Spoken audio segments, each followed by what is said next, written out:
what are 10 bartered items that I think that we should have on hand as preppers, as someone who wants to live a life that is sustainable, and making sure that if we don't even have the cash, we have other goods that we could barter, trade with our neighbors, with our friends, with our community to make sure that we're safe. Let's jump into a list of 10 things that you should have on hand today. Purchase today if you don't have them, because when cash is not king and when you can't access your digital money, what do you have?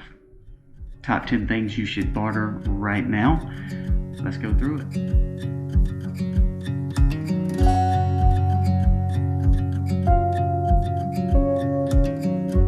Hey guys, welcome to the Max. Thank you so much for being here today. We're back inside. It's rainy outside, so hopefully the content of this video and the color is okay. It sounds okay. But thank you so much for being here. If you're new to the channel, give us a thumbs up. It does help us stay in the algorithm. It would sure mean a lot to me. As you watch us, we hope that you're subscribed. Give us a thumbs up. Comment below that you're enjoying this content. If not, tell us some things that you are bartering that's not part of this list. It's always good that we can grow a community together. Now let's jump into it. Number 1, water. Now, of course, we talk about water all the time. We should be stockpiling enough water for us, but also to be able to maybe barter with. Now, water is one of those things that gives us life. It is something that only feeds us, it feeds our animals. It also feeds the seeds that are growing. So water is key. The question is, do you have enough water? That's not really what I'm talking about. Do you have access to water? Do you have access to clean water? So things, when you think about water, do you have water containment? Do you have water purification or water filtration tablets? Do you have accesses to creeks and rivers? That way you can turn around and boil the water. Having those ways to get the water, then you become a very big source for the community. Now, this is not something you want to hold or hoard, but you can use this to your advantage to make sure that you can say, you know what, I'm needing something you can provide. So here is some access to my water. Here's some access to clean drinking water. Here's a way that you can use my purification or filtration systems. Do you have a cistern? Do you have rainwater catchment? Do you have life water or life straws? Do you have filters of any sort? Water purification tablets, they're dirt cheap. Pick up some of those. So water would be number 1, making sure you have the access to it, but making sure you are utilizing it as a bargaining tool. Remember, cities were set up around water wells or ways to access water, such as rivers. If you have that access, it's almost like gold. Number 2 is seeds. So we talk about having food, and we will discuss food in just a little bit, but seeds is the name of life for future. You always heard, if you give a man a fish, he can eat for a day. You teach him how to fish, he can live for a lifetime. Well, it's the same thing with the seeds. If we learn how to not only eat the food, buy the food, to prep the food, but to grow the food. So seeds are number 2. We buy heirloom seeds, non-GMO seeds, organic seeds. You can buy those from several companies. Below, there's one for House Tools, but my all-time favorite place to buy seeds is Survival Seeds.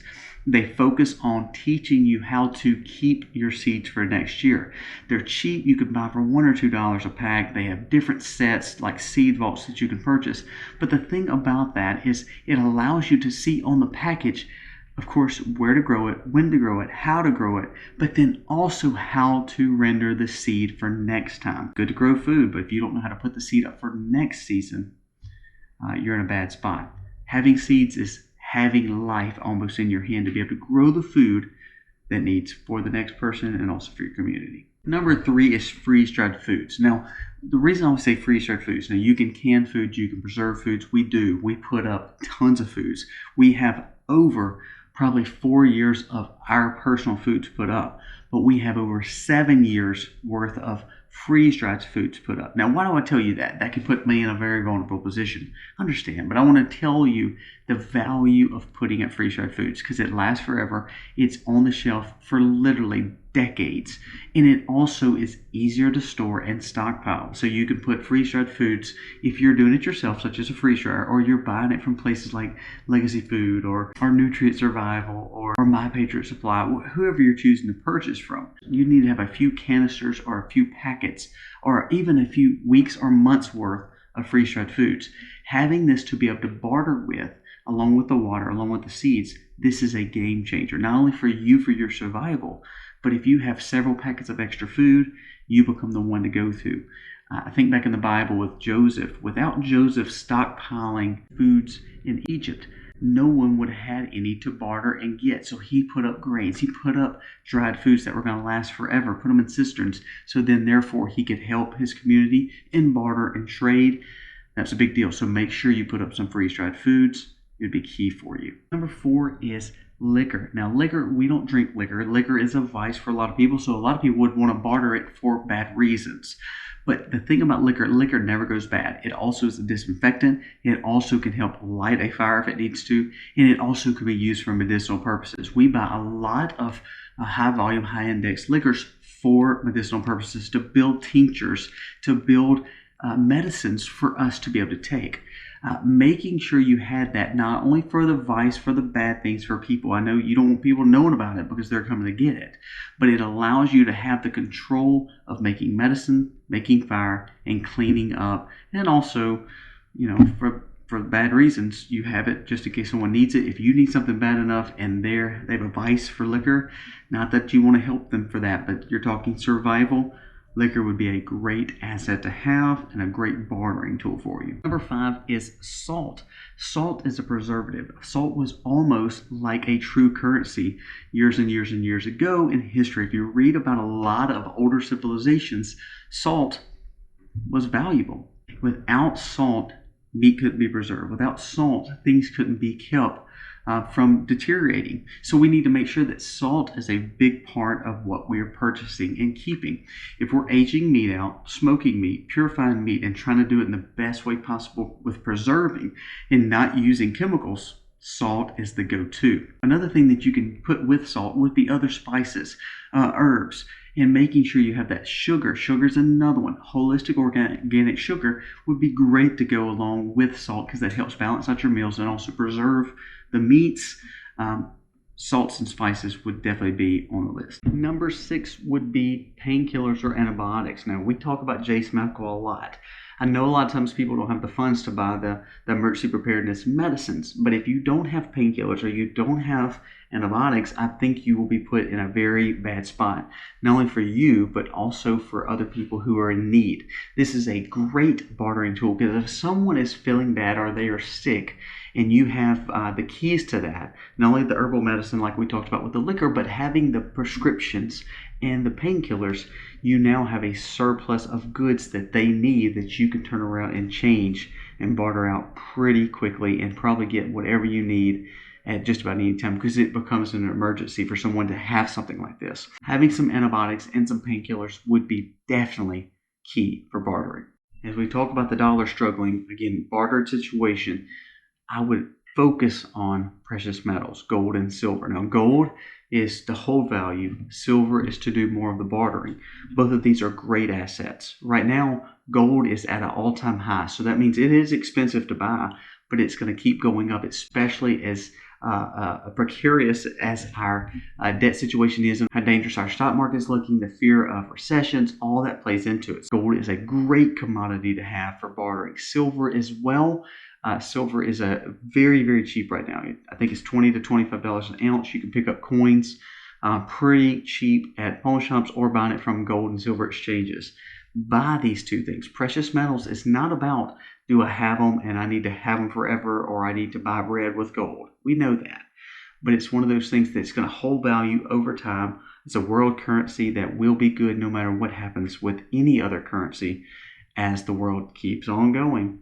Gold and silver would be key. Number 8 is alternative energy. Now, when we talk alternative energy, I'm not talking about just solar. I'm talking redundancy. So I'm talking solar, talking natural gas or propane, and I'm also talking simple electric. We need to find other ways to be able to charge or to run energy of some sort. Now, there is a lot of warnings, and scientists are warning of solar flares and, changes in our weather, not climate. Please understand there's a difference there. But if we see our grid's vulnerabilities, which are there, we need to have alternative forms of energy. When we talk about the dangers of a society that is collapsing, or the problems with the fact that bartering is now being used, that means there is some real bad things that's happened in the world. But having alternative energy sources, it allows you to have charging energy mechanisms that could be very good when it comes to purification of water, when it comes to simply being able to charge something or to cook something, and also to build security lighting. So having alternative energy is another way that you can barter. If it's not just saying I need to barter the whole generator or I need to barter the whole propane cylinder, it's the fact that you are allowing someone to utilize something in exchange for you getting something else. Number 9 would be tools. Now this is not just tools such as hammers. This is not just tools such as gardens. This is not just tools such as little trinkets to build with bolts and nuts and screws and nails. It's all the above. Any manual tools that can bring value to building or skills is key. If it comes down to wood, you have chainsaws, axes. You can cut trees. If it comes down to fixing something, do you have the needs to fix something like the hammers, the screws, the nails, the bolts, the washers? When it comes down to that kind of stuff, you can't just run to the store and get it. So if you have those things and you start putting big surpluses of extra tools up, then you become the hardware store. You become the person that people need to come to get things done or necessities. So then you can barter out some of the tools that you have, almost in a rent situation where, again, you can utilize like the energy. They can utilize what they need, and then you switch it back.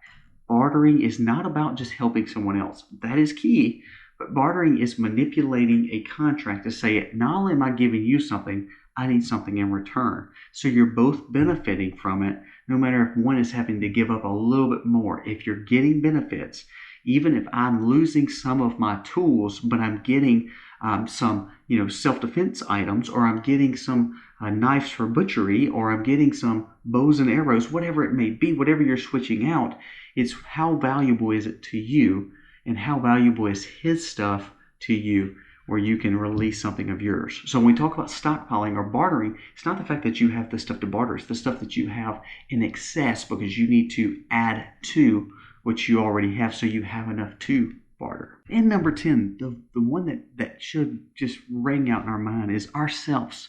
We have to learn to barter out our skills.